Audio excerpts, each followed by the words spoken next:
अस्सलाम वालेकुम व्यूअर्स, आप देख रहे हैं डॉक्सविल हेल्थ केयर और मैं हूं आपकी होस्ट कशफुल हुदा।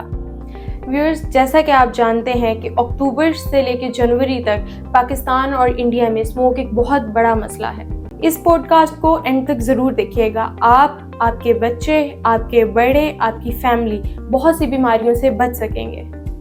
डॉक्टर साहब असिस्टेंट प्रोफेसर ऑफ पल्मोनोलॉजी हैं शालामार हॉस्पिटल में। अस्सलाम वालेकुम सर। वालेकुम सलाम। सर, अपना कीमती वक्त देने का बहुत जी, शुक्रिया। आपका शुक्रिया, थैंक यू। सर, आखिर स्मोक होता क्या है? जी, धुंध और धुएं के इम्तजाज से एक मिक्सचर जो बनता है उसे कहते हैं स्मोक, यानी स्मोक और फॉग।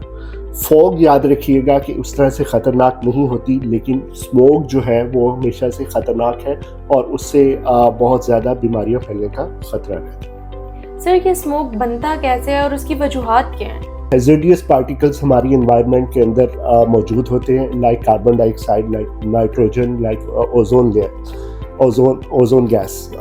ये सारा का सारा मिक्सचर जब वाटर वेपर्स के साथ मिलता है तो ये एक स्मोक पार्टिकल बनाता है, जो कि ऑब्वियसली टॉक्सिक होता है। अब बात यह है कि ये एनवायरमेंटल एलर्जन और ये सारे जो टॉक्सिक पार्टिकल्स हैं ये हमारे एनवायरनमेंट में कहाँ से मौजूद होते हैं। अब उसके अंदर हमारी सड़कों पे ये जो व्हीकल्स चल रहे हैं उनसे जो धुआं निकल रहा है, प्राइमरीली एक वो कॉज है, ठीक है। और ये जो कंस्ट्रक्शंस हमारे एनवायरनमेंट में हो रही हैं, फसलें जलाई जा रही हैं या फसलों की हार्वेस्टिंग और ये जो कटाई वगैरह का अमल है उससे होता है।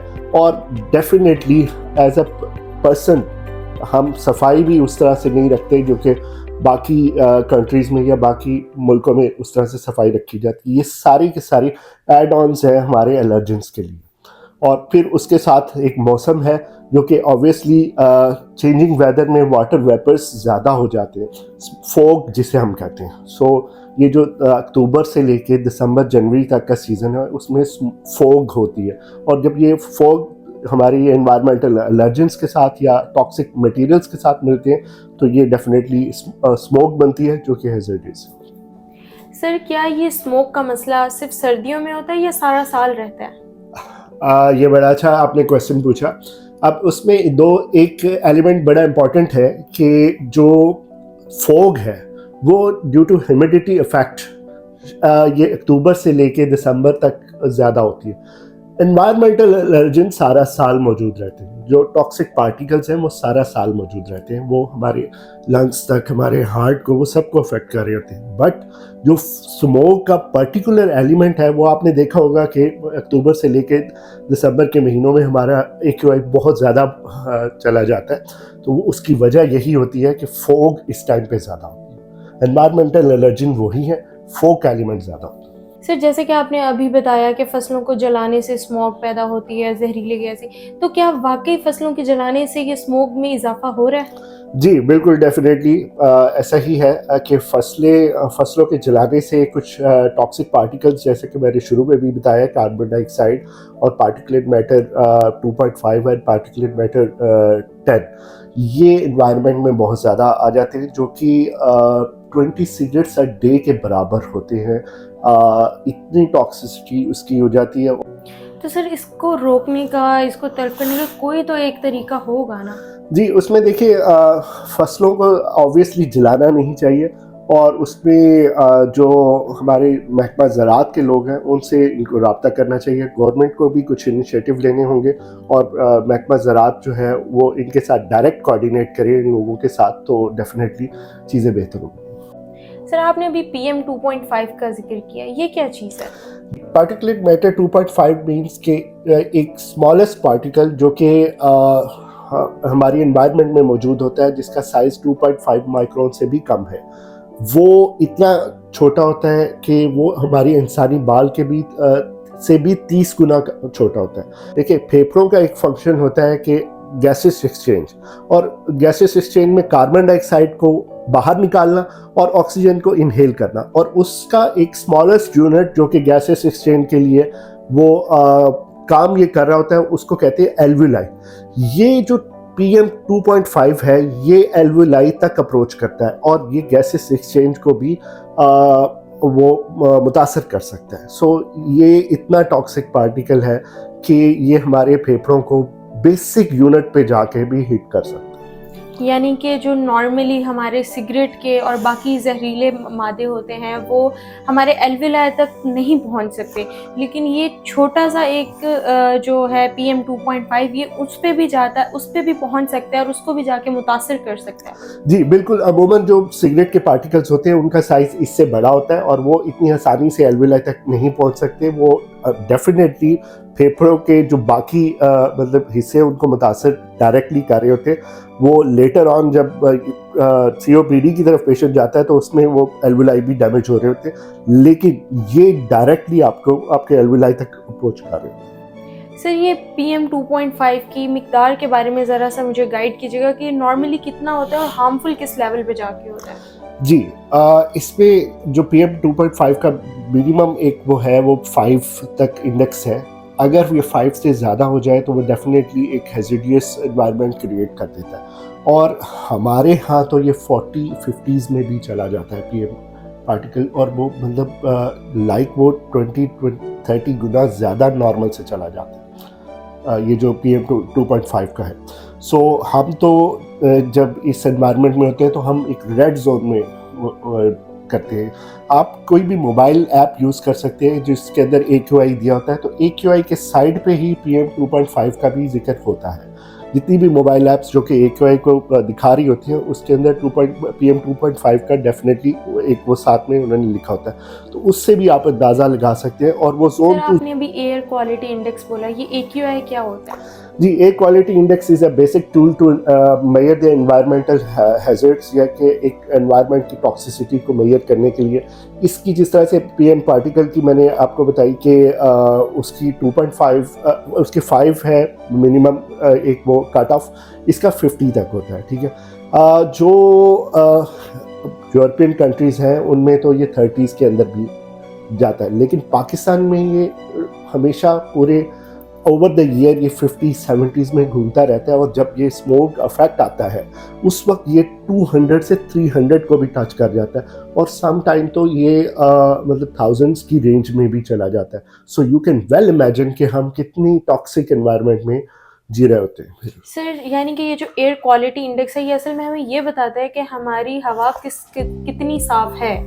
जी बिल्कुल, यानी उसके अंदर टॉक्सिक एनवायरनमेंट, टॉक्सिक पार्टिकल्स की मकदार कितनी है कि एक अगर लो एयर क्वालिटी इंडेक्स है तो वो ये बता रहा है कि हवा साफ़ है। अगर हाई एयर क्वालिटी इंडेक्स है तो उसका मतलब है कि हवा में टॉक्सिक मटेरियल्स या टॉक्सिक पार्टिकल्स या स्मोक वो इतनी ज़्यादा है कि आपके लिए सांस लेना मुश्किल है।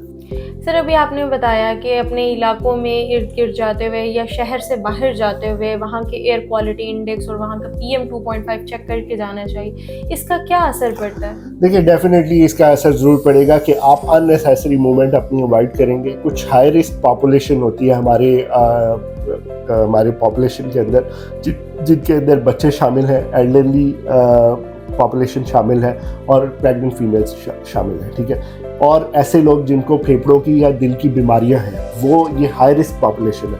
इनको ऐसे एनवायरनमेंट के अंदर आप अनड्यू एक्सपोजर ना दें। अगर आपका जाना बहुत ज़रूरी है तो यू कैन मूव, बट आप इन लोगों को अवॉइड करें।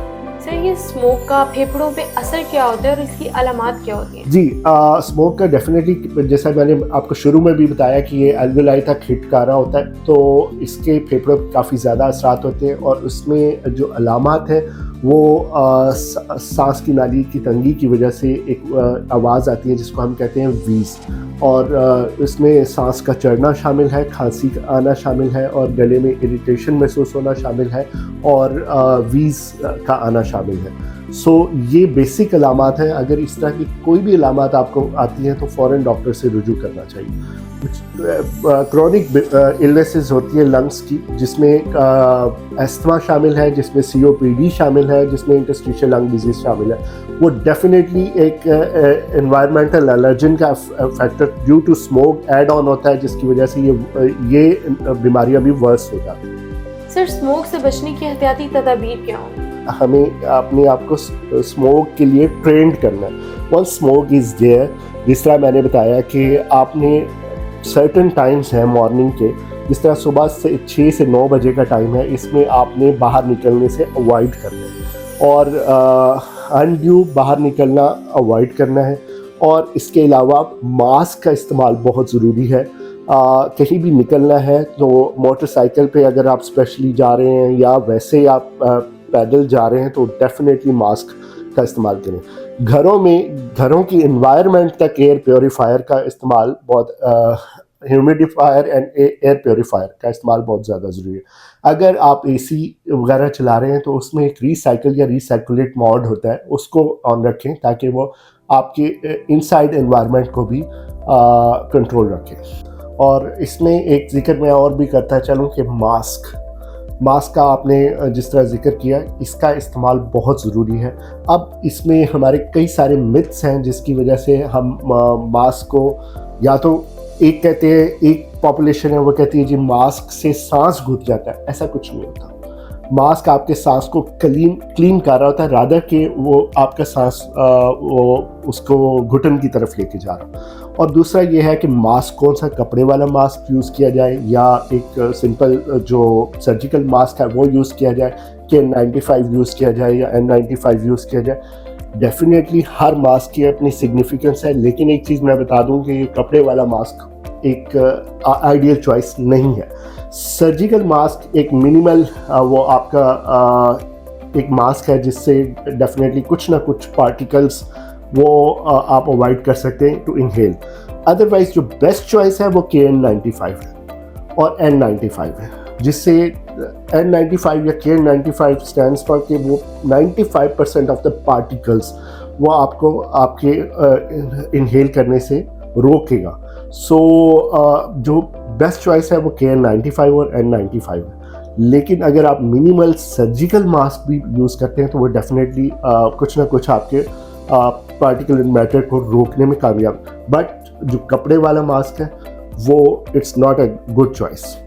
अब एक और क्वेश्चन का आंसर मैं आपको यहाँ पर करता चलूँ कि जो एयर प्योरीफायर है वो पेशेंट आके कहता है कि जी हमने एयर प्योरीफायर लगाया हुआ है तो हमें फ़र्क नहीं पड़ा।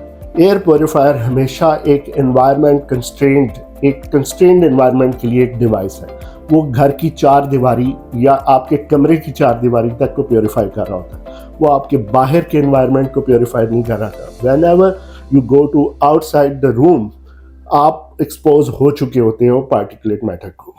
सर, आपने मास्क के बारे में बताया, हमें ये मास्क कितने टाइम के बाद तब्दील कर लेना चाहिए? इसमें मैक्सिमम 40 to 50 आवर्स की इसकी लाइफ होती है, लेकिन यह है कि अगर वो गंदा हो गया है और उसमें कोई मॉइस्चर बहुत ज़्यादा आ गया है या सांस में वाकई तंगी शुरू हो गई है तो डेफिनेटली फिर उसको पहले भी चेंज किया जा सकता है। सर, हमारी आवाम की एक मिथ है कि दूध या शहद पीने से स्मोक के असर ख़त्म हो जाते हैं। जी, इसमें एक और मैं ऐड करता हूँ, इनका एक और मिथ भी है कि अदरक से भी हो जाता है, लेकिन ऐसा नहीं है। सिर्फ गले की खराश थोड़ी बहुत बेहतर हो सकती है शहद से, अदरक से या दूध पीने से, लेकिन एनवायरमेंटल एलर्जेंस तो वही हैं, स्मोक पार्टिकल्स भी वही हैं और पार्टिकुलर मैटर साइज भी वही है, तो डेफिनेटली ऐसा नहीं है, ये भी एक मिथ है। सर, इंतहाई मुफीद मालूमात देने का आपका बहुत शुक्रिया।